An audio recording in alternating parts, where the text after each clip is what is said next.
अपने विवादित बयानों को लेकर अक्सर चर्चा में रहने वाले स्वामी प्रसाद मौर्य के खिलाफ उनका बेटा ही चुनावी मैदान में उतर चुका है।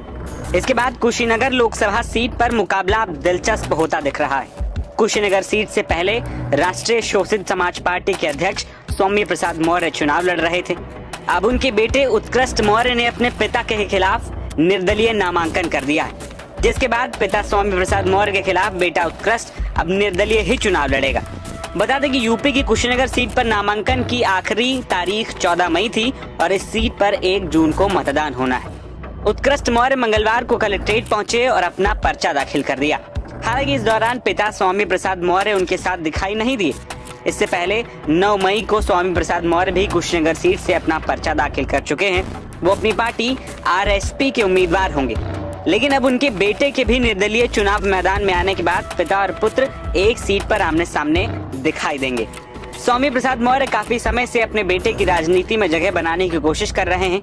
उनके बेटे 2 बार यूपी की ऊंचाहार सीट से विधानसभा चुनाव भी लड़ चुके हैं, लेकिन दोनों बार मामूली अंतर से उन्हें हार का सामना करना पड़ा था। 2022 विधानसभा चुनाव के दौरान भी सपा में रहते हुए मौर्य ने अखिलेश यादव से उनके बेटे को टिकट देने की मांग की थी। हालांकि सपा अध्यक्ष ने अपने करीबी रहे मनोज पांडे पर भरोसा जताया था। स्वामी प्रसाद मौर्य ने राज्यसभा चुनाव से पहले समाजवादी पार्टी पर दोहरा रवैये अपनाने का आरोप लगाते हुए इस्तीफा दे दिया था, जिसके बाद उन्होंने अपनी नई पार्टी राष्ट्रीय शोषित समाज पार्टी का गठन किया। नई पार्टी बनाने के बाद लोकसभा चुनाव में उन्होंने इंडिया गठबंधन को समर्थन देने का ऐलान किया था। हालांकि उन्हें उम्मीद थी कि वो कुशीनगर से गठबंधन के उम्मीदवार हो सकते हैं, लेकिन ऐसा नहीं हुआ। इसके बाद मौर्य ने अपनी ही पार्टी के उम्मीदवार के तौर पर कुशीनगर सीट से नामांकन दाखिल कर दिया। वहीं जानकारों का मानना है कि उनके बेटे ने कुशीनगर सीट से इसीलिए आवेदन किया है ताकि अगर किसी वजह से उनका नामांकन रद्द होता है तो भी स्वामी प्रसाद मौर्य चुनावी मैदान में बेटे के जरिए रह सकें। इसके अलावा उत्कृष्ट की कुल संपत्ति 85,73,553 रुपए है।